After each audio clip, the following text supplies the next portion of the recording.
Bom, boa tarde, colegas. Boa tarde a todos e todas. Vamos então dar sequência ao trabalho. Eu vou começar com alguns agradecimentos, me toca, posto que o momento de celebração é um momento muito difícil para a nossa instituição. Então, eu começo primeiro agradecendo, queria saudar todos os colegas e as colegas de casa e de outras casas que compareceram a essa celebração. Eu gostaria de saudar especialmente os colegas de mesa. Eu agradeço e parabenizo por todos e todas envolvidas na organização do evento, especialmente as colegas professoras Renata e Maria Elvira, pelo empenho, pela delicada mediação na construção das mesas e do evento como um todo. A todos e todas envolvidas, estudantes, corpo técnico, colegas que vieram de longe. Foi ressaltado ao longo do evento que a história da ciência ela tem múltiplos partícipes, quer dizer, muitos participam da produção e difusão da ciência e da cultura.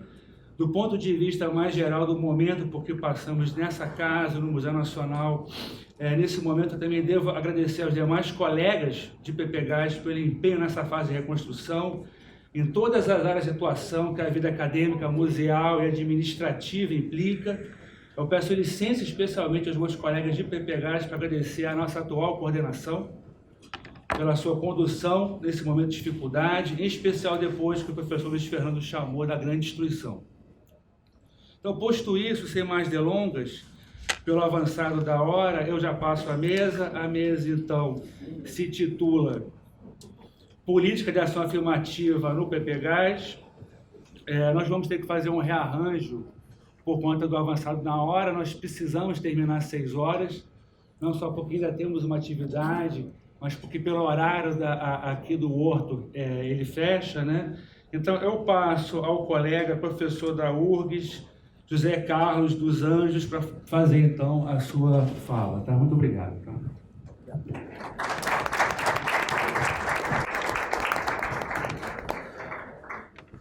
Tá? Boa tarde a todos, quase boa noite.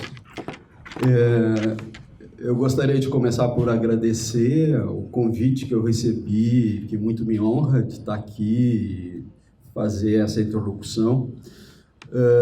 Gostaria de parabenizar a coordenação do PPGás por esse momento belíssimo, por toda essa história de excelência e de uma produção da maior relevância para o país. Gostaria de manifestar meu profundo orgulho de compartilhar essa mesa com as pessoas que estão na mesa. E eu me prometi uma fala bastante curta e singela, tendo em vista a importância dos momentos posteriores e o adiantado. Bom, então, eu me proponho, como me foi sugerido, a falar sobre, de uma forma um tanto quanto impressionista, são as minhas impressões, sobre os efeitos da entrada significativa de estudantes negros e indígenas nos programas de pós-graduação das ciências sociais e humanas no Brasil, sobre aquilo que a gente poderia, de uma forma um tanto pomposa, chamar de possíveis efeitos epistêmicos, né? Na verdade,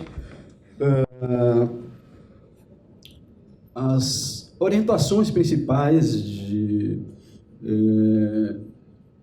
dos efeitos dessa presença um tanto quanto inesperada de negros e indígenas nos nossos programas, né? A mim me parece que, em primeiro lugar, essa entrada deve ser percebida como uma entrada sob a insígnia da política, uma entrada necessariamente politizada. Politizada não apenas pelo fato de que o que tornou possível essa abertura para que um contingente de pessoas visivelmente de cor de pele mais escura pudesse ter acesso à universidade, tem a ver com uma série de movimentos políticos, não apenas acadêmicos, mas me parece que essa entrada se dá sob uma certa insistência política, portanto, com efeitos políticos sobre o estado do campo, pelo fato de que se trata de pessoas que, no dia a dia, no seu cotidiano, estão informados por um processo de desqualificação corporal humana, que volta e meia, no seu cotidiano, se cristaliza a suspeita sobre a sua integral condição de humanidade. Né? Então, são pessoas que vivem, como a gente pôde experimentar de uma forma muito intensa na primeira parte dessa fala, na fala de uma mãe cujo filho foi assassinado, nós podemos experimentar muito intensamente o fato de que se trata de pessoas que vivem informadas no modo como podem constituir lugares de possibilidade de enunciar, de se constituir enquanto pesquisador, de cavar um lugar de possibilidade de um discurso, e essas pessoas estão informadas pelo desastre, se constituem nas bordas do desastre colonial, e não conseguem, e essa é basicamente a minha experiência de orientador, não conseguem produzir de outra forma, senão nas bordas desse grande desencontro, né, que informou a possibilidade de existência de raças na modernidade. Então, eu gostaria de sugerir que as pessoas que estão entrando na universidade sob essa insígnia do desastre racial, do desastre colonial, elas não conseguem produzir ciências sociais da mesma forma. Então, desde esse ponto de vista, me parece que essa entrada, mesmo que não tenhamos que esperar dessas pessoas uma produção acadêmica substantivamente diferente da produção que já vem sendo feita, contudo, o simples fato da presença delas, o fato delas se constituírem como um espaço de possibilidade de exploração de lugares outros de enunciação, uma insistência em explorar as lacunas naquele espaço que já foi, das regularidades pelos quais as ciências sociais vêm se produzindo nesse país, do fato de que os silenciamentos começam a ser mapeados a partir de fora, de certa forma, de um lugar que se escava, se constitui como um estar dentro, mas ao mesmo tempo fora, na medida em que se trata de pessoas exatamente que carregam o tempo todo essa suspeita, que essas pessoas tenderão a se constituir mais do que como pessoas que produzem de modo diferente, como pessoas que se constituem como um auditório diferente, um auditório que pesa sobre a produção que vem sendo feita até aqui.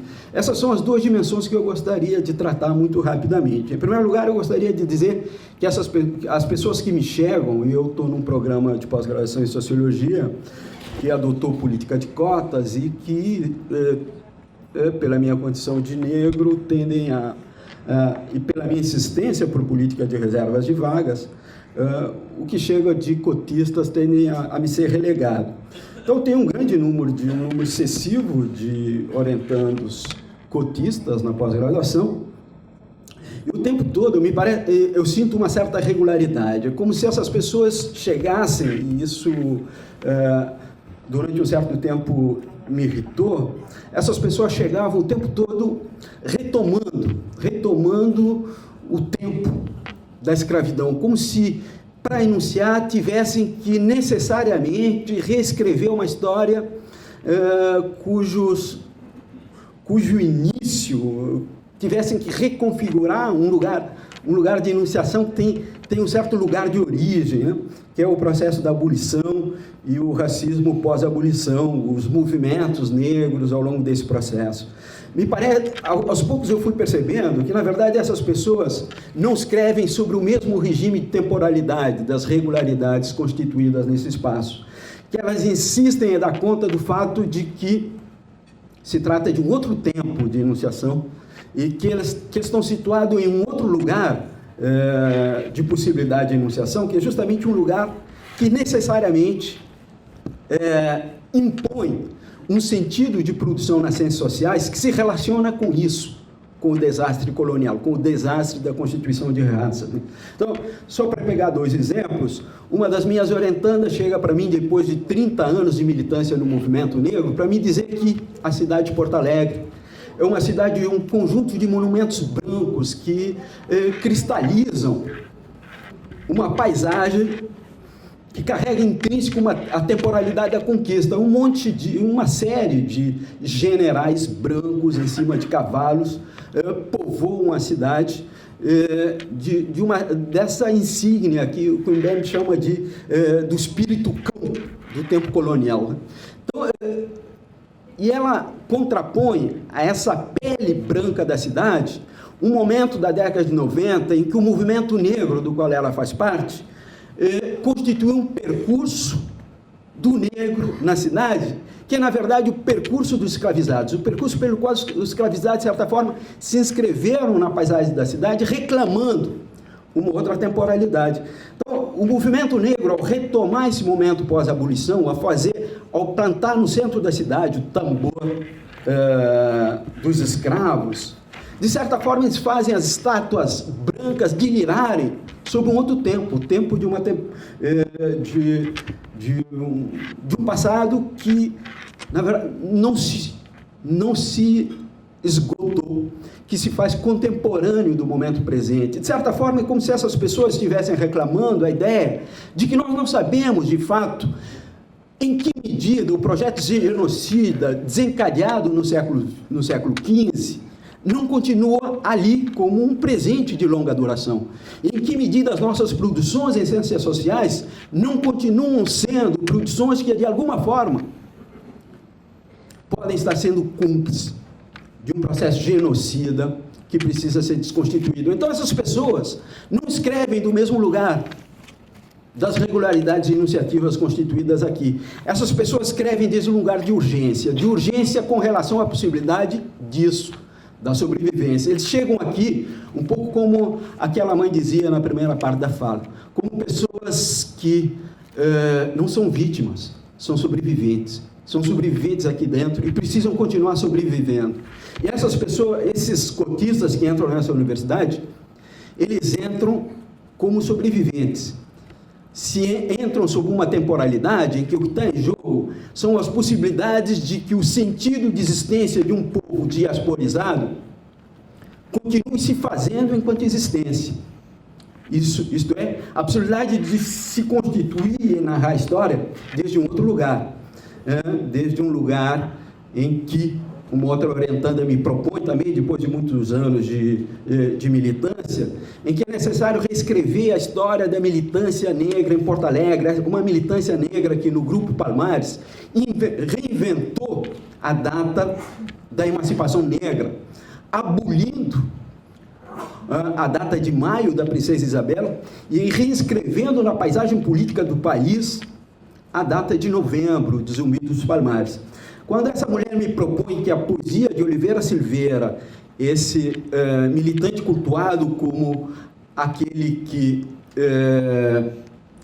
produziu esse deslocamento de datas, quando ela me propõe que essa poesia possa ser relida sob os efeitos de um devir mulher no interior da poesia, o tempo todo que está em jogo é uma espécie de estilhaçamento das temporalidades lineares das pesquisas já constituídas, e a proposição de que a gente consiga orientar sobre outros regimes de temporalização que possam dar conta disso, do fato de que o projeto do genocida continua aí, e que se faz num passado que é coextensivo ao presente, que as nossas grades de temporalização não dão conta dos anseios pelos quais os nossos orientandos cotistas chegam na universidade.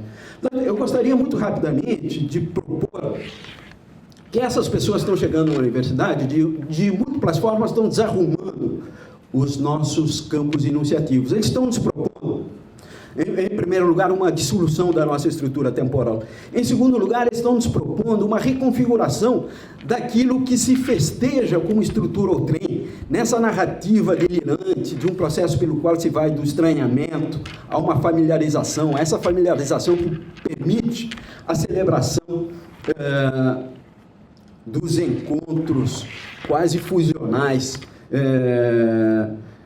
de consciências brancas que dialogam entre si no momento da escrita de textos e que dialogam e se fundem, de alguma forma, constituem horizontes de fusão de sentido com seus interlocutores em campo. De certa forma, essas pessoas estão chegando para dizer que eles não se situam nesse mesmo lugar, que a estrutura ou trem que configura as suas possibilidades enunciativas são outras.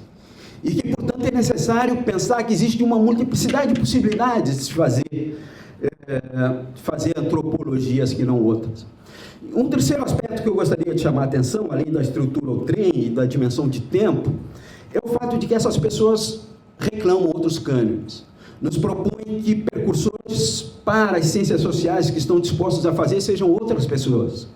Que os processos de lutas emancipatórias de africanos, os processos pelos quais um conjunto de pensadores negros brasileiros militantes se constituíram nas bordas da academia brasileira, configuram outras possibilidades de traçar genealogias para suas escritas.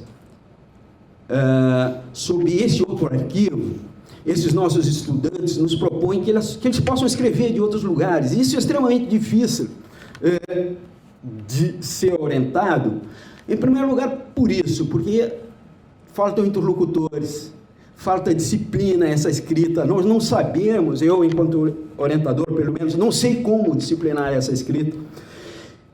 E por tudo isso, as possibilidades de uma enunciação potente, que se faça como reverso disso que se constituiu como uma regularidade enunciativa, se faz extremamente problemática. Mas me parece que a grande aposta, na verdade, não é em que medidas grandes textos podem emergir das teclas de estudantes, mas me parece que o que está em jogo, fundamentalmente, é o quanto essas pessoas lançam uma suspeita sobre aquilo que vem sendo feito, o quanto essas pessoas nos levam necessariamente a uma interpelação sobre o quanto aquilo que nós produzimos aqui, enquanto ciências sociais, se faz na cumplicidade com um imenso silêncio sobre o genocídio que se estabelece há 5 séculos sobre a população negra e indígena nesse continente. É isso que se configura como uma outra estrutura ou trem para as nossas escritas. Um auditório que impõe que não se possa mais fazer antropologia da mesma forma. Os negros não estão mais lá fora, uma parte deles estão aqui dentro. E ao estarem aqui dentro, impõem à nossa escrita uma espécie de paranoia que persegue o delírio da familiarização com os outrora estranhos. É isso que eu gostaria, antes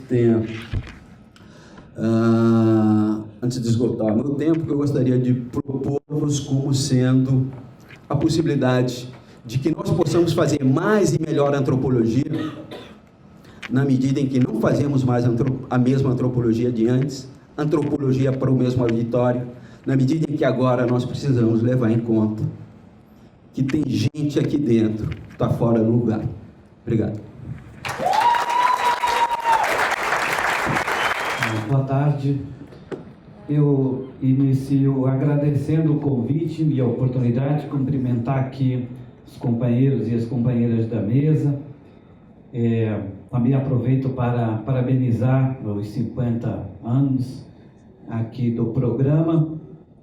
Como já foi dito aqui por vários, um programa, uma instituição tem uma história e contribuição muito significativa para o nosso país e muito também particularmente com relação à história e principalmente história de luta dos povos indígenas. Bom, a minha contribuição um pouco em função do tempo tem que mudar. Eu havia feito uma apresentação um pouco mais, digamos, completa de certa maneira, da história, do percurso desses últimos 10, 12 anos, especificamente de forma mais institucionalizada, das ações afirmativas no contexto da educação superior, das universidades.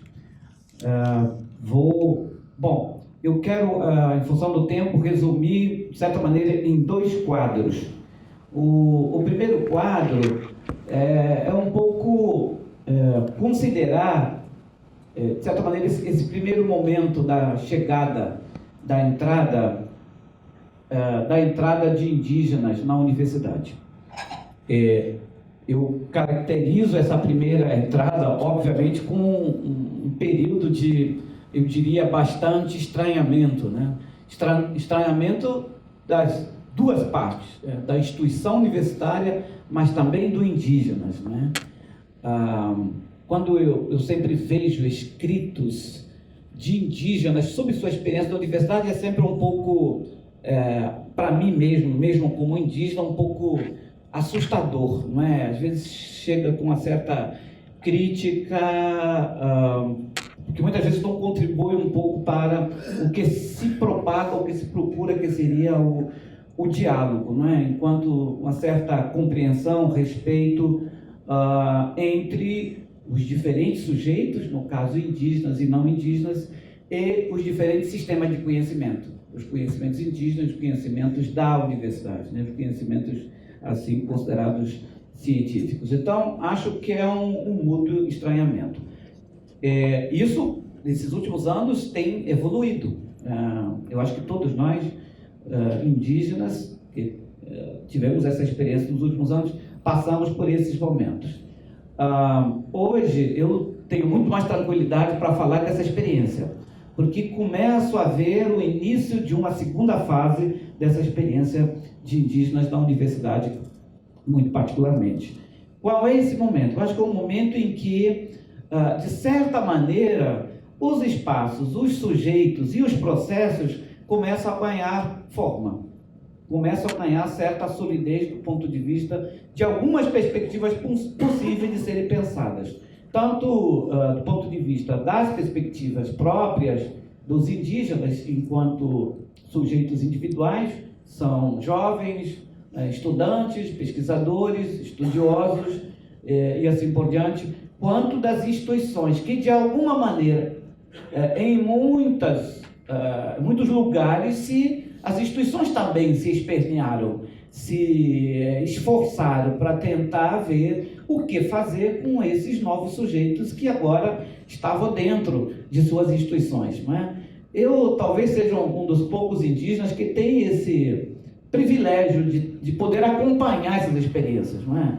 Desde experiências de indígenas no Acre, no Amazonas, até Rio Grande do Sul. Eu vou pelo menos 2, 3 vezes por ano a Rio Grande do Sul para acompanhar os trabalhos, né? Até ajudando a abrir e às vezes consolidar programas. Como me lembro agora, no último trabalho, eu fui durante 2, 3 anos para ajudar a construir o programa, inclusive, de pós-graduação da antropologia com cotas para indígena, numa universidade talvez pouco conhecida, mas tem um papel importante, que inclusive fica numa região que não tem diretamente, fisicamente indígena, que é a Universidade de Pelotas. Eu pude ir lá 3 vezes para poder ajudar lá os colegas professores a construir esse programa. Então, um pouco desse lugar que eu falo. Eu acho que um pouco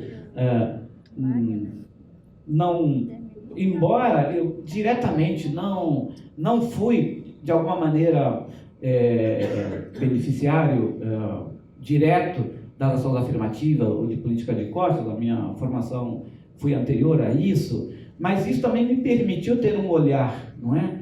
Um pouquinho mais afastado, né? Não tanto envolvido no dia a dia dos aspectos que envolvem as ações afirmativas ou, por exemplo, especificamente as políticas de cotas. Bom, então, com relação a esse segundo quadro, como é que eu percebo um pouco a consolidação e as possibilidades de pensar o futuro? Eu trataria primeiro desses... alguns resultados que eu considero preliminares desses primeiros 10, 12 anos de ações afirmativas de forma mais institucionalizada aqui no Brasil com relação a nós indígenas. Bom, acho que a primeira ideia, um pouco desse resultado, é que as ações afirmativas, sem dúvida nenhuma, e eu queria dizer, eu sou, embora então não tenha sido beneficiário direto das ações afirmativas, mas eu sou um convencido e decidido defensor das ações afirmativas. Então, mais do que sendo beneficiário dessas ações, eu exerci um trabalho importante na defesa das ações afirmativas, não é? Dentro do movimento indígena, mas também dentro do governo. Eu passei um tempo, 8 anos, no Ministério da Educação, na coordenação de educação indígena, e um dos papéis era naquele meu período lá exatamente da defesa. Me lembro muito bem aqui do nosso secretário André Lázaro, né, nessa defesa sistemática, diária no Congresso Nacional com relação à lei das cotas, né, a consolidação das ações afirmativas como política pública. Então, eu acho que a primeira ideia é que as ações afirmativas, sem dúvida nenhuma, possibilitaram abrir uma importante janela na universidade, né? Eu estou falando, de certa maneira, palavras que eu entendo que sejam específicas, né? Janela. Não estou falando porta, nem portão, né? Então, essa ideia de derrubar muro, derrubar porta, isso é discurso simbólico, né? Muitas vezes estratégico. Mas é uma pequena janela que se abriu, mas que é muito importante, sem dúvida nenhuma. Nem os indígenas são hoje o que eram antes, depois que essa janela se abriu, e nem as universidades, nem as instituições de educação superior são as mesmas diante dessa pequena janela se abrir. Então, acho que isso é uma consideração importante desse ponto de vista. Por que importante? Porque, de alguma maneira, possibilitou aos segmentos, né, historicamente excluídos, negados, notadamente indígenas, quilombolas, negros, assim, hoje, poderem se encontrar, pelo menos com a luta, com a batalha, não mais de fora, mas dentro, né? Mas, já adiantando que a batalha vai longe, né? A batalha é longa. Segunda ideia, que eu acho que é muito importante, isso já dá para perceber. Os indígenas, falo porque é um ambiente em que eu vivo, não é? Que eu, de certa maneira, exercito o meu olhar, chegaram com suas histórias, conhecimentos e culturas para dar continuidade. Não é? Havia muito temor das próprias aldeias, e muitos de nós que pensavam sobre isso, que os jovens indígenas, ao chegar na universidade, rapidamente se perdessem, fossem capturados, não é? Integrados, algo dessa natureza. Isso definitivamente não aconteceu, não é? Se há algum elemento, algum evento absolutamente específico, sempre há o que foge à regra, mas na grande maioria não vemos nenhum movimento desse afastamento de suas origens do ponto de vista da história, da identidade, mas também dos conhecimentos, das culturas, não é? Pelo contrário, percebe-se um reforço, um reavivamento, e eu conheço parentes indígenas, jovens indígenas, que tinham dúvida até se eram indígenas antes de entrar na universidade, não é? Se resolveram a sua identidade já dentro da universidade. Eu acho que é apenas para demonstrar isso que eu estou falando. O que nós percebemos então, o que eu diria aqui, uma formação com alteridade. Formação, tudo bem, estudar tudo que tem de conhecimento científico dos não indígenas, vamos estudar. Mas isso não significa nada, estamos abrindo mão do que somos, da nossa origem, do nosso conhecimento, inclusive das nossas perspectivas coletivas, né?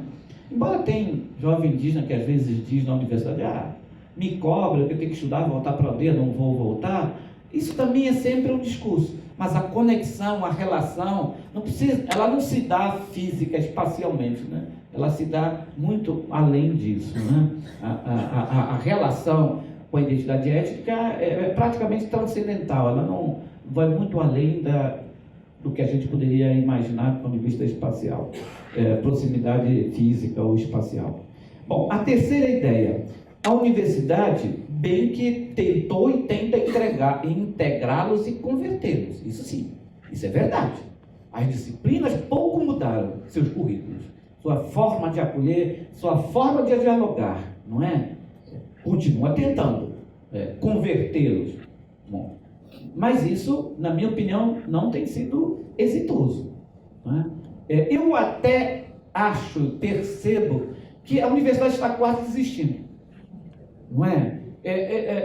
Orientadores não indígenas que antes tentavam disciplinar, moldurar, porque eu falo, né, converso com esses orientadores, deixa para lá, vamos pensar por outro caminho, né? Não adianta, não é? A rebeldia, no sentido da alteridade, da autonomia cultural e epistemológica, é muito forte. Então não adianta orientadores, professores, instituições quererem, de certa maneira, aí moldurar. Acho que não vem acontecendo, né? Então, eu acho que num primeiro momento essa tentativa de integrá-los era muito forte. Eu ainda percebo hoje, casualmente, estou falando de instituições, estou falando de pessoas, então de orientadores, de professores, né? Ainda tentam defender, aí é autodefensivo, né? Proteção do establishment acadêmico, né? Eu acho que é justo, é legítimo, é natural. Agora, isso está longe no sentido que os indígenas vão sucumbir a esse padrão, a esse modelo, a esse sistema de conhecimento. Embora, como eu já disse, os povos indígenas têm uma estratégia muito clara de apropriar-se, dominar esses conhecimentos. Eu não tenho dúvida, vão em busca disso. Experiências indicam que os indígenas, no caso das experiências do Norte, são os mais interessados, são os que mais aproveitam, menos desistem, mais tempo dentro da sala de aula, dentro da universidade, em busca desses conhecimentos científicos, né? Daí eu começo a pensar, eu fiz a minha formação, pós-graduação na Universidade de Brasília, e me faz muito pensar duas propostas que eu acho que resultam um pouco dessa aproximação: indígena, não indígena, conhecimento não indígena científico, né? A ideia, a embrionária da professora Alcida Ramos, que foi uma professora lá na universidade, que é a ideia no campo da antropologia, a antropologia ecumênica. Já o professor, nosso visitante também da UNB, o Paulino, fala da intercientificidade, né? Eu acho que ajuda a pensar. Ou seja, essas duas proposições me indicam de que a universidade é que está cedendo. Não é? Então são os pensadores não indígenas que estão tentando uma saída, porque não estão sabendo como sair desse desafio que estão sendo postos pelos indígenas, né? Porque eles não abdicam dos seus conhecimentos, mas estão aprendendo também o conhecimento dos não índios. Qual é a saída? E aí, então, acho que essas duas ideias ajudam a pensar. Eu não sei se isso é possível. Eu tenho muita dificuldade de pensar ecumenismo epistemológico, por exemplo, porque são tão diferentes que eu acho que nem vale a pena, mas me induz a pensar algumas coisas do tipo respeito, equivalência, consideração. E eu já ficaria bastante satisfeito se a gente avançasse nessa direção. Se é isso um pouco que a professora Alcida quer falar do ecumenismo, eu concordo. Acho que em intensividade talvez é mais completa, porque naturalmente fala de sistemas diferentes. Eu não preciso entrar no mérito, nem entro no mérito quem é, do ponto de vista de sistema, melhor ou pior, superior ou inferior, que eu acho que é isso que eu tenho. Os indígenas vão sempre esquecer isso. Não querem saber. São sistemas diferentes, mas não vamos entrar nesse mérito de qual é o sistema superior, qual é o sistema inferior. Vamos deixar isso com os brancos, que eles é que pensam assim. Eles é que acham que o sistema deles é melhor. Nós não vamos perder tempo com isso. O importante é a gente continuar tendo o domínio, na medida do possível, de 1, 2, 3, 4, 5 sistemas, né? Quer dizer, para o não indígena ocidental, interessa um sistema, que é o sistema dele. A nós não. Se tiver 10 sistemas no mundo, vamos atrás dos 10 sistemas. Não é? Nós não somos de colocar em disputa o diferente sistema de conhecimento. Bom, algumas contribuições e desafios que ou estão em curso, ou que os contextos atuais, as perspectivas indicadas na atualidade, podem levar a pensar nesse processo. Primeiro, sem dúvida nenhuma, o balanço, e aí é uma certa dúvida, né, da autoconfiança desse establishment acadêmico, não é? Quer dizer, a gente começa a perceber que professores, pesquisadores, instituições não indígenas, não sabendo o que fazer, começam a se mexer dentro das instituições para ver como melhor, de certa maneira, atender esses desafios desses sujeitos novos, né? Isso no campo do quê? Dos fundamentos teóricos, metodológicos, sujeitos, objetos e assim por diante. Isso não tem mais uniformidade hoje, né?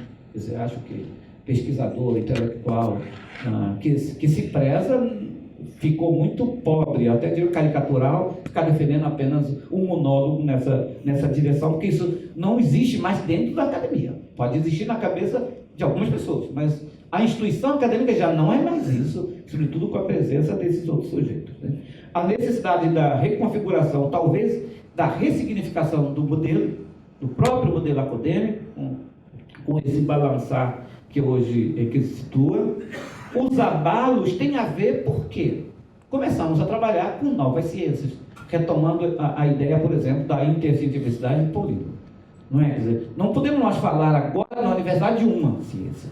São muitas, são várias ciências. Bom, também aqui não vai interessar se é com C maiúsculo, com C minúsculo, tanto faz. Não é? Para o indígena semi-analfabeto não faz diferença escrever com maiúsculo ou minúsculo, né? Deixar isso com os que se dedicam a essa questão da forma de escrever. Novas teorias, novos sujeitos, novas posições de sujeitos, né? Novos espaços, problemas, mas principalmente atitudes que vão empoderando, sem dúvida nenhuma, esses diferentes sujeitos. Uma outra questão, no campo específico da antropologia, no início, muitos antropólogos, colegas, estavam muito incomodados com a presença indígena, porque, bom, a gente passou anos estudando, falando sobre os índios. Aí a ideia era da verdade. Puxa, será que o que nós, antropólogos brancos, dizemos, defendemos, escrevemos, são verdades sobre os índios, né? Aí alguns índios entraram nessa onda. Bom, não estão falando a verdade. Não é bem. Bom, dizer que não estão falando verdade é a mesma coisa que dizer que estão falando mentiras, né? Na minha opinião, aqui não se trata de verdade ou mentira sobre os índios. Eu acho que a antropologia nunca foi para mim de falar sobre verdades, né, sobre indígena ou mentiras sobre os indígenas. Para mim, a antropologia elaborou complexas e boas interpretações sobre os indígenas, que para mim muito mais revela ele próprio, o próprio antropólogo não indígena, do que sobre os índios. Então, quer dizer, para mim as interpretações antropológicas dos não índios sobre os índios é muito mais a autorrevelação deles, não é, do que sobre os índios. Então, eu acho que isso me facilita muito a fazer um diálogo, porque não há necessidade nenhuma de um ficar acusando o outro, não é? Porque acho que isso também não leva a lugar nenhum, principalmente se a gente falar do ponto de vista da produção de conhecimentos. Eu acho que isso me parece cada vez mais evidente nesse debate. Bom, no primeiro momento, havia uma reação científica da academia. Vamos trabalhar mais, por exemplo, a reação da antropologia. Essa rebeldia, essa subversão indígena, produto da sua alteridade, da autonomia, dos seus sistemas próprios de conhecimento, cultura e assim por diante, foram produzidas várias noções sobre isso, né? Mas é isso que eu estou dizendo, foi muito sem saber o que fazer. Então, os índios eram, a palavra aqui é forte, mas eram um pouco acusados como contradisciplina. Os índios não concordam muito com a questão disciplinar. Contra a cultura, subversivo, contra a colonização, né? Contra a teoria. Então, a primeira questão era sempre que os índios são sempre contra tudo. É uma interpretação de não saber qualificar, identificar o diferente. A questão não é ser contra, a questão é ser diferente. Eu nunca fui contra nada. Eu não conheço indígena que ligeiramente ou diretamente possa dizer, olha, é contrário àquela ideia. O que ele está dizendo é que o que ele pensa, a cultura dele é diferente. Isso é uma coisa. Ele não está dizendo que pela cultura dele, o conhecimento dele ser diferente, está dizendo que é contra essa maneira de pensar da antropologia tradicional, clássica dos não índios, né? Eu acho que esse é um caminho super interessante para chegar ao quê? Aí aqui eu concluo com duas coisas. Principalmente essas últimas ideias, é porque eu acho que agora temos que pensar duas coisas. Primeiro, efetivamente a formação do indígena. Porque até agora, as ações afirmativas levaram a gente e avançamos bastante, significativamente considerando a história. Se considerar o momento, pode até ser pequeno, mas na história é muito importante. Trabalhamos o acesso e a permanência. O acesso físico, institucional, pessoa física, e permanência, da mesma maneira, como a pessoa física sobreviver. Nós temos que cuidar cada vez mais da formação, da qualidade da formação. Eu ainda estou hoje no Conselho Nacional de Educação. Estamos começando a discutir, para orientar as escolas, as universidades, o que seria, de certa maneira, mediana, uma educação adequada para os indígenas. Muitos autores estão chamando isso de indicadores de qualidade da educação indígena, da educação escolar indígena, que hoje não tem, nem para a educação básica, nem para a educação superior. Isso pode burilar nos próximos anos.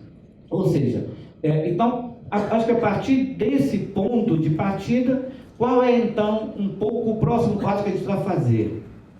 O que eu diria, como é que nós, com nossos sistemas de conhecimentos diferentes, diferenciados, podemos nos aproximar. E aí tem ideia que já circula aqui há um bom tempo, no campo da pesquisa, por exemplo. Pesquisa colaborativa. Tem se falado nos últimos 3, 4, 5 anos. Eu não conheço. Experiência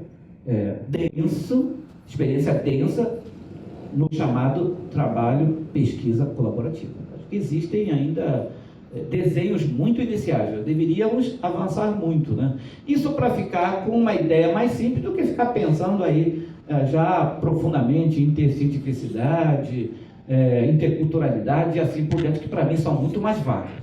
Permitir produzir conhecimento, debate de conhecimentos diferentes entre pessoas específicas, um grupo de pesquisa, para mim é muito mais plausível, muito mais exequível. Bom, o último pensamento, então, seria duas, né? O primeiro, nós indígenas, sem dúvida nenhuma, descobrimos a riqueza, a força e o valor da universidade e do que a universidade tem, que são os conhecimentos. Nós não temos a menor dúvida disso. Então, isso quero dizer, então, que vamos continuar buscando esse conhecimento, essa riqueza, essa força. Agora, cada vez mais colorindo e, sobretudo, dando sabor.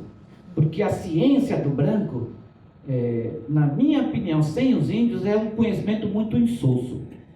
E, às vezes, é um conhecimento duro, sofrível. Às vezes, pouco palatável, portanto, pouco mastigável. Então, a gente precisa dar um pouco mais de sabor, não é? Um pouco mais de espiritualidade. E é o que a gente tem de sobra. Não é? Parte da nossa própria natureza, eu diria, humana e cósmica, né? De certo modo, portanto, aqui a todos, não é? A universidade e a ciência da universidade, para nós, é um verdadeiro território geopolítico, extremamente importante, estratégico, né? Esse território geopolítico, né, da Academia da Ciência, é a última fronteira aonde chegamos. Colocamos os pés, né? Cada vez mais a cabeça, ainda que com cocar pulerilho. E desse território, nós não queremos abrir mão, não. Queremos continuar ocupando, lutando por ela, assim como a gente luta todos os dias pelos nossos, todos importantes, sagrados direitos. Obrigado. Poranga Caruca, boa tarde a todos e a todas. Meus cumprimentos, né, aos parentes indígenas, lideranças que estão presentes aqui, que estão participando deste evento, né? E aos parentes, né, aos alunos, colegas do PPGás, de Linguística, né, que estão presentes. Aos meus queridos professores, né, do PPGás, do Museu Nacional, aos meus colegas, amigos de profissão, os meus cumprimentos a todos. Agradeço, né, o convite feito. É um evento muito importante, na qual me lembro muito bem, no ano passado, acho que em novembro, teve um evento do Museu Nacional. Eu não me lembro na qual estava na mesa o professor João Pacheco e a Bruna Franqueto. E a pedido da Bruna, a gente acabou falando, a Lu veio falar, e nesse momento a gente, por uma coisa, falamos que no próximo evento do museu a gente estaria presente. Dito e feito, estamos aqui, eu e ela de novo, né? Então, agradecer, por esse momento oportuno, na qual a gente vai falar sobre ações afirmativas. E eu acho que a gente é sabedor, que o Brasil é um dos países, com maior desigualdade da educação. Então já começa por aí a questão dos desafios de nós estarmos dentro das universidades.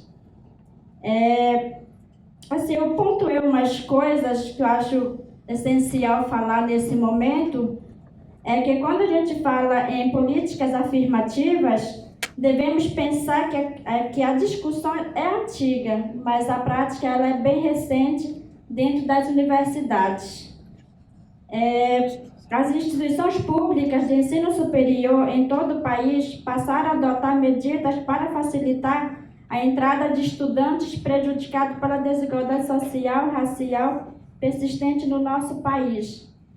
Então, o desafio de nós indígenas, seja negros também, que a gente está nessa mesma luta, essa causa que nos impossibilita de estarmos dentro das universidades, é uma situação bastante preocupante, que nos faz pensar quais essas possibilidades, e quais demandas de estarmos hoje dentro das universidades. Eu acho que são situações que, quando a gente pensa que, vamos pensar em alguns dados, que mostram que a presença indígena do ensino superior, seja ela na pós-graduação também, oferece possibilidade de autorreflexão sobre as práticas pedagógicas das instituições de ensino superior e seu papel social. Acho isso fundamental porque também apontam que a permanência dos estudantes indígenas é um grande desafio para as universidades que o professor Jesse já mencionou, E que o diálogo e a postura receptiva aos conhecimentos originários podem ser o primeiro passo para efetivar o processo de interculturalidade na pós-graduação ou no ensino superior. Por outro lado, me veio em mente umas perguntas que eu me fiz, como estudante indígena, me fez pensar umas perguntas, na qual eu fiz para mim mesmo, que eu vou compartilhar com vocês. A seguinte pergunta: o que pensam os professores sobre a presença de estudantes indígenas em suas turmas? O que pensam os professores quando vê uma aluna ou aluno na sua sala de aula?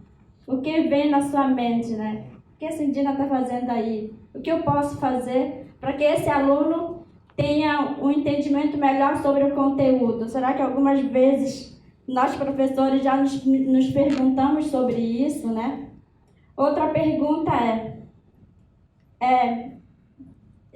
elas ou eles percebem essa diferença ou percebem essa presença de estudantes indígenas?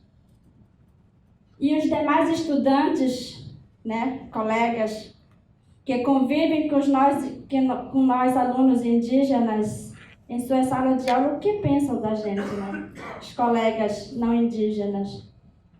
Quando tem alguém, 1, 2, 3 pessoas de lugares diferentes dentro de uma sala de aula, tendo que aprender a ler inglês e francês, uma coisa que não é de uma realidade nossa, o que nossos colegas fazem para melhorar o nosso desempenho, nessa questão de nos ajudar nessa compreensão de textos.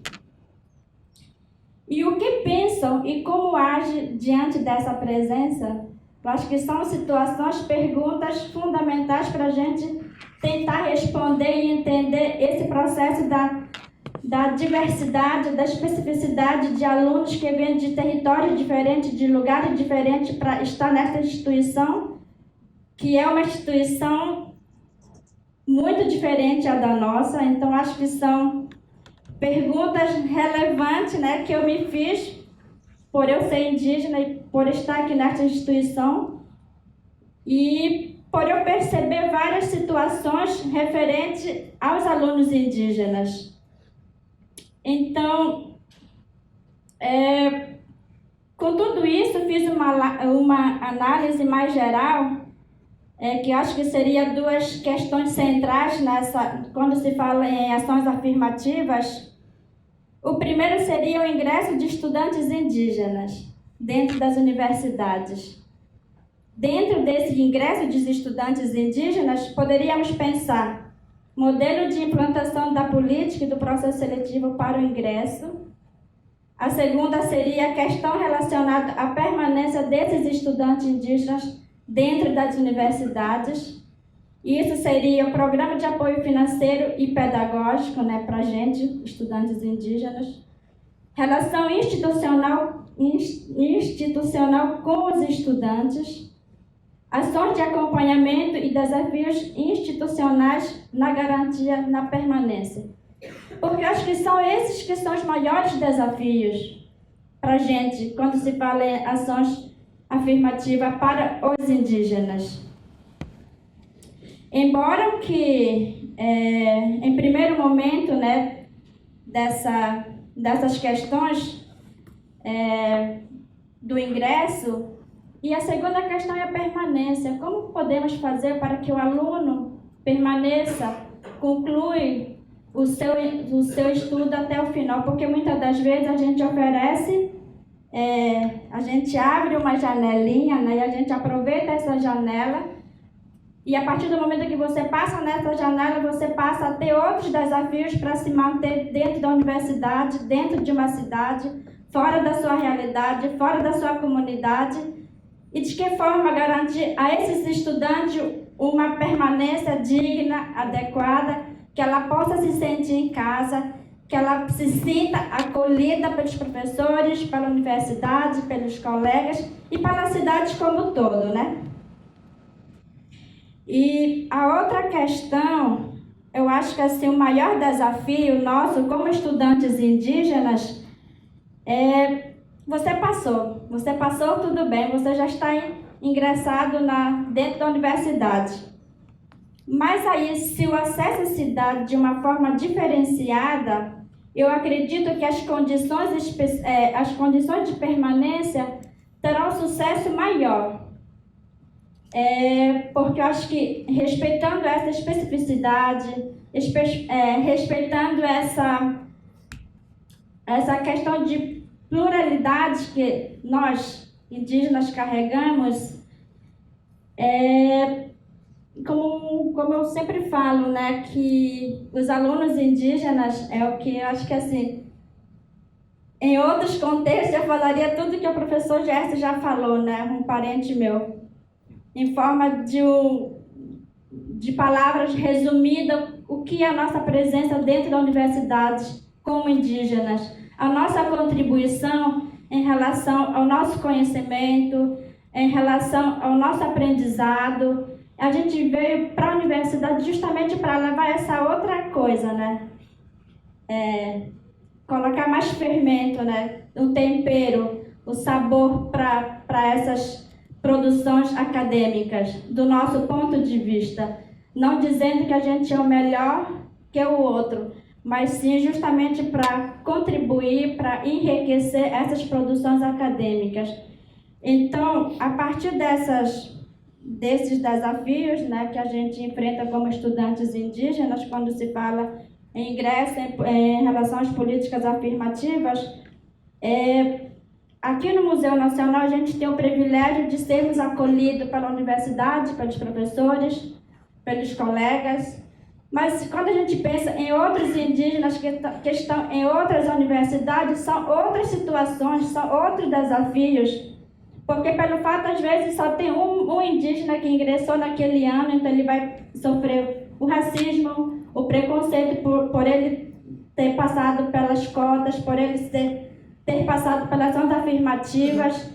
Então, ele acaba não se sentindo em casa, ele vai acabar entrando em depressão, ele vai acabar desistindo e a gente acaba tendo uma perda de um estudante que vai acabar desistindo. Então, eu me fiz várias reflexões sobre os indígenas dentro das universidades, seja ela no ensino superior, seja ela na pós-graduação, porque eu acho que assim, pelo fato de a universidade abrir uma janela, mas também a gente precisa sair das nossas comunidades de origens e ir para uma outra realidade muito diferente. Eu acho que isso é o maior impacto para os estudantes indígenas, assim, falando do Rio Negro, de uma área muito longe.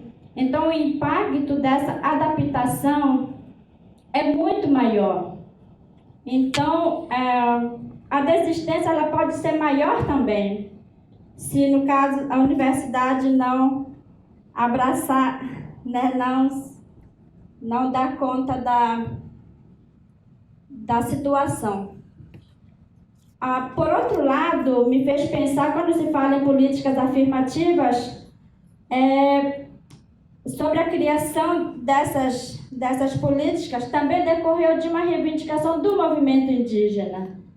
Então, só se concretizou essas demandas porque o movimento indígena reivindicou, o movimento indígena lutou para que os indígenas pudessem estar frequentando nessas instâncias da universidade. Mas, por outro lado, a gente observa que há pouca participação de comunidades indígenas na formulação e acompanhamento dessas políticas.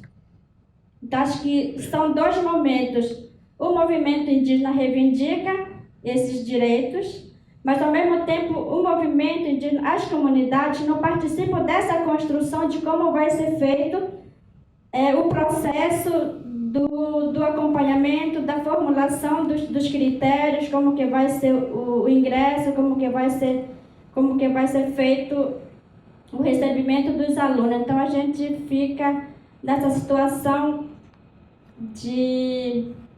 Eu fico preocupada com isso, com outros indígenas, né? Porque às vezes a gente se torna tão forte nessa relação, mas às vezes outros indígenas não têm a mesma capacidade de enfrentar esses desafios. Por fim,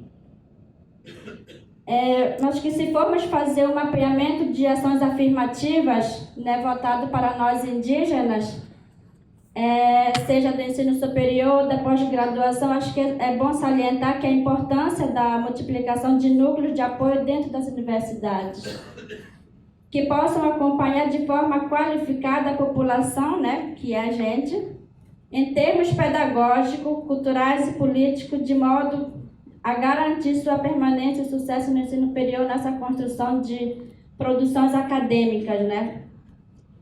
E eu acho que o ingresso da permanência dos estudantes indígenas dentro das universidades, né, permite afirmar que política de ações afirmativas para nós indígenas precisa caminhar no sentido de afirmar, por parte da universidade, o duplo pertencimento, que é acadêmico e o étnico-comunitário, né? É vivido pelos estudantes indígenas. Tal reconhecimento é condição para a permanência desses estudantes na universidade, pois a construção da condição desse duplo pertencimento é devida tanto à trajetória acadêmica, percorrida por mérito próprio dos acadêmicos indígenas, quanto ao apoio familiar e à expectativa de suas comunidades de origem.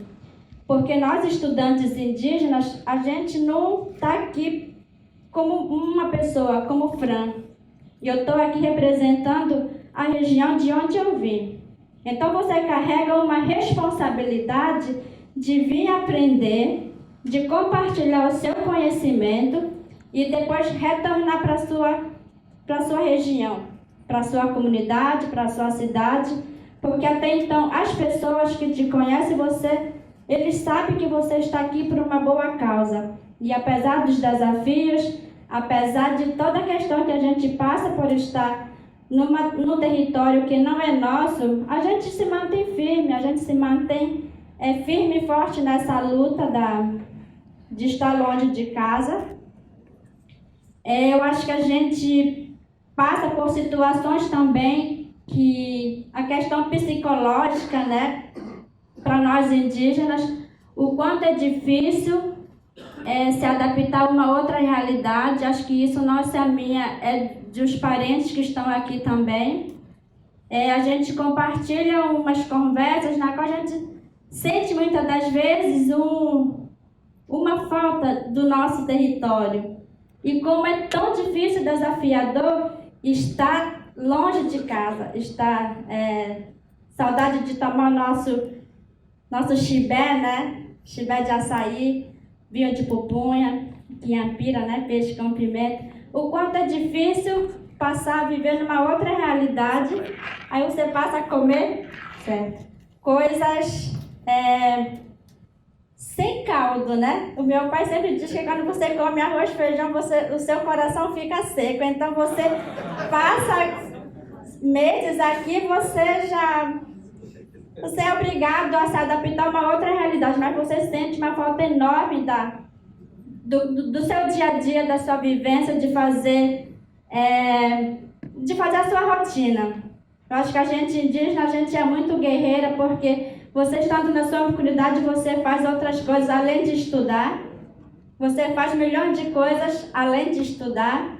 Então aqui não, aqui você sai de casa para a universidade de casa, e você não faz exercício físico, né? Você não vai para a roça, você não carrega água, você não faz farinha. Então acho que esse ponto também a gente se torna muito guerreira, porque a gente está aqui para somar força. Eu sempre digo isso, que a gente está aqui para somar força com a universidade, a gente está aqui para colorir essa universidade, seja ela negros, indígenas, não indígenas. Eu acho que o Museu Nacional tem sido espelho nessa questão étnica, né? Todos somos indígenas, de costumes, de etnias diferentes, de contexto diferente, de lugares diferentes, de situações diferentes. Mas acho que essa é uma riqueza que nós temos aqui no Museu Nacional, essa pluralidade cultural que nós temos. Temos colegas de outros países que estão aqui somando na mesma causa, na mesma luta. Então a gente, como dizia uns parentes, estamos juntos nesse barco, sabe? A gente está aqui para somar força. Agradeço aos professores, que eu tenho o privilégio de conhecer professores incríveis aqui no Museu Nacional. Eu sempre deparo essa questão de professores com os meus avós, com meu pai, com os meus tios. São pessoas que eu encontro aqui, pessoas intelectuais, sabedores, que têm uma bagagem enorme de experiência, de conhecimento, assim como meus também têm. Então a gente soma os que são pessoas experientes, vivos, e a gente soma os nossos. E eu chamo isso de biblioteca viva. A gente precisa aproveitar dessas pessoas que têm uma experiência, que têm uma bagagem incrível, para construir uma outra coisa, para a gente construir um outro contexto e reinventar uma história diferente, porque eu acho que nós somos capazes de fazer, e nós vamos fazer isso. Muito obrigada. Boa tarde a todos e a todas. Peço a bênção e a licença de todos os meus ancestrais para iniciar minha fala em nome do Coletivo Negro Marlene Cunha na tarde de hoje. Para quem não me conhece, eu sou Luana, mais conhecida também como Lua, sou orientanda de Moacir, a primeira e, por enquanto, única pessoa da minha família que terminou o ensino médio, membro do coletivo que ingressou no melhor programa de antropologia social do país, que é pioneiro na implementação da política de ações afirmativas na pós-graduação. É um prazer imenso compor essa mesa ao lado de pessoas tão queridas da minha amiga France. Cumprimento também o professor Gerson Baniwa, que é uma referência importante para nós também, com o seu trabalho sobre educação e autodeterminação indígena. Cumprimento em especial o professor José Carlos dos Anjos, que esteve conosco logo em nossas primeiras atividades, que foi o primeiro seminário do Novembro Negro. Daquela vez, o professor falou sobre a necessidade que todo aluno negro tem de falar um pouco sobre a sua história. Eu vou falar um pouco da nossa história aqui, que é uma história de escravidão e genocídio, mas é também a história de espalhar conhecimento. É a história da primeira universidade fundada no mundo, que foi criada na África por uma mulher africana, no atual Marrocos, e que funciona até hoje. Vou falar também um pouco da nossa história enquanto coletivo negro, aqui no Museu Nacional, mas vou falar principalmente do futuro, do que a gente faz hoje para ter frutos mais à frente. Né? A gente deve se perguntar assim, mas para que serve um coletivo negro na pós-graduação? Né? Por quê? Para que serve isso? Ele existe como uma forma de pesquisadores e pesquisadoras negras aqui do PPGás se reunirem e colocarem à frente um projeto de ciência, de uma antropologia antirracista comprometida com a democratização do conhecimento. Ela serve também como uma forma de unir e nos engajar numa frente antirracista. Além disso, sabemos a responsabilidade que nós temos aqui dentro por sermos a primeira geração de estudantes negros e negras que acessam a pós-graduação. Ainda mais quando vemos a fragilidade de todas as recentes conquistas perto da força que o ideal escravocrata brasileiro tem. O coletivo ele foi formado em 2017. E é importante apresentar um pouco da nossa história, né? Somos o primeiro coletivo negro de pós-graduação no país. Nossa inspiração foi Marlene Cunha, uma antropóloga negra e militante, pioneira do movimento negro dentro da universidade pública, ao lado de Beatriz Nascimento, da UF. Sua trajetória de vida é marcada por muitas lutas, conquistas e pioneirismo no seio de uma família negra no bairro de Genhoca, aqui em Niterói. Ela pesquisou a gestualidade do candomblé de Angola e permanece sendo uma das poucas mulheres negras a ter estudado essa temática. Sabendo a importância dessa mulher e que ela também era mãe de um membro do coletivo, nós resolvemos dar o nome do Coletivo Negro do Museu Nacional de Marlene Cunha. O coletivo ele é composto, então, pelos estudantes do PPGás, negros e negras, que somos de diversos lugares, origens diferentes e pesquisas diferentes também. Nós somos do Nordeste, do Norte, do Sul, do Sudeste, da Baixada de Niterói, do Centro-Oeste, do Peru. Pesquisamos os mais diversos núcleos que existem aqui dentro do PPGás. As nossas pesquisas são desenvolvidas acerca dos temas da etnologia, da religião, da política, do campesinato, do gênero e sexualidade, Estado, poder, violência. Nós somos compostos em maioria por mulheres, somos gays e também homens. Acho que é importante situar, então, de que lugar nós falamos, né? Nós usamos como marco o ano de 2017, com a nossa fundação, porque houve uma entrada massiva de pesquisadores e pesquisadores negros aqui dentro do PPGás. E nesse ano nós nos organizamos enquanto coletivo. Mas é importante também reconhecer a presença dos que estavam aqui e nos receberam. Sejam esses alunos que foram o embrião do coletivo, ou até mesmo as professoras e também as professoras Maria Elvira e Olívia, que entraram em um momento anterior às ações afirmativas e mais. Nós temos de reconhecer o tanto de nós que deram sangue e suor para construir o nosso antigo palácio. O conhecimento que foi feito dentro dele também. O museu, antes de ser o que ele é hoje, antes mesmo de ser o palácio da família real, para quem não sabe, ele foi a casa de um escravocrata, um dos maiores mercadores de escravo de todo o Ocidente. O nome dele era Antônio Lopes, só que ele deu, ou perdeu, né, Playboy, a casa de presente para a família real. Ele construiu o palácio, né, e enriqueceu a si e ao rei com o tráfico de escravos africanos, com a nossa vinda forçada para cá. O resto que dizem sobre o imperador, a gente já conhece a história. Nós não podemos esquecer também um marco muito importante que aconteceu em 1911 com esse diretor do Museu Nacional, João Batista Lacerda. Ele foi à França dizer que em 100 anos, essa história é engraçada, os brasileiros seriam todos brancos, ou quase brancos, né? E nessa época o cientificismo já tinha biologizado o conceito de raça. E, em resumo, essa história do branqueamento é que em 2011 o Brasil já teria conseguido acabar com os negros daqui, só que eu acho que não, né? E acho que a gente também tem que lembrar quem foi o outro ex-diretor do Museu Nacional, Frederico Bourlamarque, um cara que foi, inclusive, reconhecido como abolicionista, porque ele defendia a libertação dos escravos, acompanhado ao envio de volta à África, só que sem muita conversa, né? Só que a gente está aqui, entrando cada vez mais e chegando pela porta da frente dessa vez.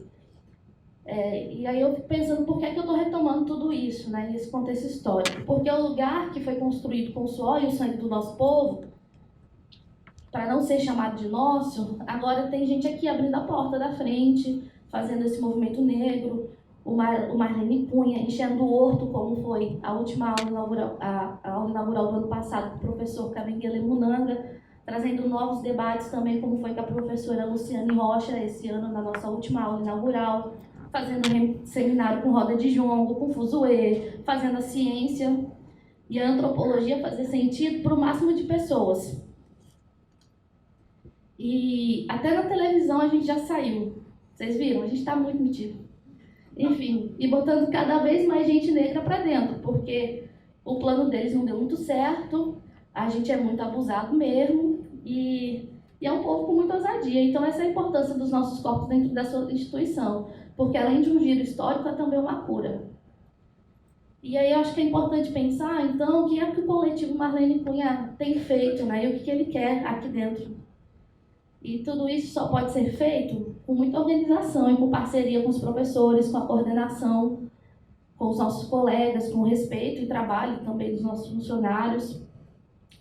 E assim nós temos feito, sempre em duas frentes. A primeira é a inclusão, porque a gente acredita que a ação afirmativa não dá conta de colocar para dentro todo o povo negro que quer estudar antropologia, e a outra também formando e pensando, fomentando debates e trazendo novas formas de pensar e ver a antropologia. Em 2017, junto com a nossa formação, nós já estávamos planejando o primeiro curso preparatório do Coletivo Negro. E aí, nesse ano, nós tivemos 60 pessoas para a prova, se inscreveram para fazer a prova. Mentira, 60 pessoas se inscreveram para o curso, né, contando mestrado e doutorado. E são pessoas assim de todo o Brasil, do Rio e de todo o Brasil. E nesse ano ingressaram no PPGás 12 pessoas. Em 2018 se inscreveram 180 pessoas para o curso. Nós preparamos 120 para o mestrado e para o doutorado, deixamos 60 na lista de espera e aprovamos 8 pessoas. Então, em 2 anos, nós conseguimos fazer entrar 20 estudantes negros e negras. E esse ano nós estamos na 3ª edição, trabalhando de novo com um número de 120 pessoas. E o maior sucesso talvez não seja nem esses números, porque a nossa iniciativa se espalhou por todo o país. E agora, vários programas de pós-graduação também adotaram essa ideia do curso preparatório para estudantes negros. E tem acontecido em vários lugares. Hoje nós temos até um comitê negro na aba, com 2 representantes aqui do PPGás, que é a Juliana e a Samara, onde nós estamos incidindo cada vez mais alto na política científica. E nessa caminhada, para além do curso preparatório, nós também buscamos sempre contribuir com o programa das diversas formas, como a gente fez na construção das aulas inaugurais, com o Nanda e a Luciane Rocha, como eu coloquei, no seminário do Novembro Negro também, que nós construímos com a presença de intelectuais negros e negras de peso e muito importantes, e como foi com o professor José Carlos dos Anjos, que hoje está aqui com a gente novamente. E além disso, ainda tocamos as nossas pesquisas e já temos inclusive a nossa primeira doutora, que é a Samara, que é a primeira cotista a defender a tese recentemente no programa. Depois de toda essa conversa e dessa apresentação do que é o Marlene Cunha e do que a gente tem feito aqui dentro, eu gostaria de convidar a todos para participar desse nosso projeto, que é a construção de uma antropologia democrática, popular, antirracista, onde nossos corpos e vozes tenham vez e voz, que possamos continuar incomodando, porque enquanto a gente continuar incomodando, a gente vai saber que a gente está no lugar certo. E antes de fechar, eu quero, em nome do Coletivo Negro Marlene Cunha, agradecer mais uma vez a oportunidade de compor essa mesa e participar desse evento, aos meus professores, aos colegas e todos os presentes. Ouvir e assistir e participar da história do PPGás é muito gratificante. E essa mesa, eu acredito que é uma resposta das boas mudanças que estão acontecendo e de muito que está por vir também no programa e no Museu Nacional. E para finalizar, eu gostaria de ler uma poesia do Nego Bispo, Fogo, queimaram Palmares, nasceu Canudos. Fogo, queimaram Canudos, nasceu Caldeirões. Fogo, queimaram Caldeirões, nasceu Pau de Colher. Fogo, queimaram Pau de Colher. E nasceram tantas outras comunidades que os vão cansar se continuarmos queimando. Porque mesmo que queimam a escrita, não queimarão a oralidade. Mesmo que queimem os símbolos, não queimarão os significados. Mesmo que queimando o nosso povo, não queimarão a nossa ancestralidade. Muito obrigada.